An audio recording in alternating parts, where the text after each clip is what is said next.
Well, with Wall Street swinging wildly in the wake of the debt debate, the grain markets have seen some seesawing as well. Joining us now with this week's Bottom Line is Neil Melancon. And Neil, we were talking earlier, we're not sure why the grain markets, some of them at least, are doing what they're doing, but what's going on out there right now? Well, of course, Mike, the grain markets had a seesaw week themselves, swinging back and forth on not only the outside markets, but the USDA report released on Thursday. The two forces, though, really driving the markets right now are oil prices and the weather.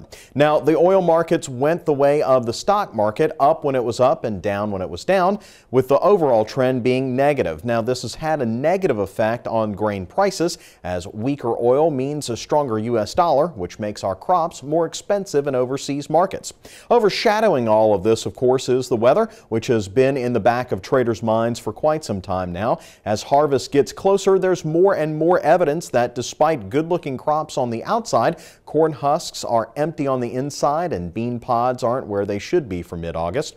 Of course, we still won't know the actual harvest data until it comes in, but chances are we won't have the record crops we need to fulfill all of the expected demand.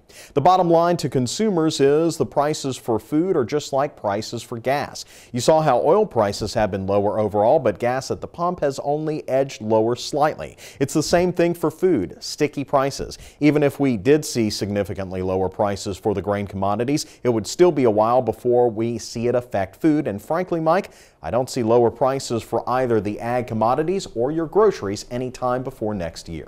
Neil Melancon, no doubt, still a long way to go through this long summer. Thanks.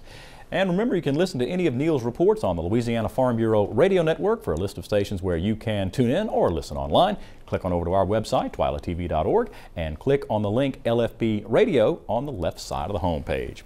That does it for this edition of This Week in Louisiana Agriculture. Be sure to join us next week when we'll head back into Holly Clegg's Trim and Terrific Kitchen, where Holly and AJ are using those delicious Louisiana products to make a dish that's sure to please. Until then, you can watch any of our stories online. You know the address, twilatv.org.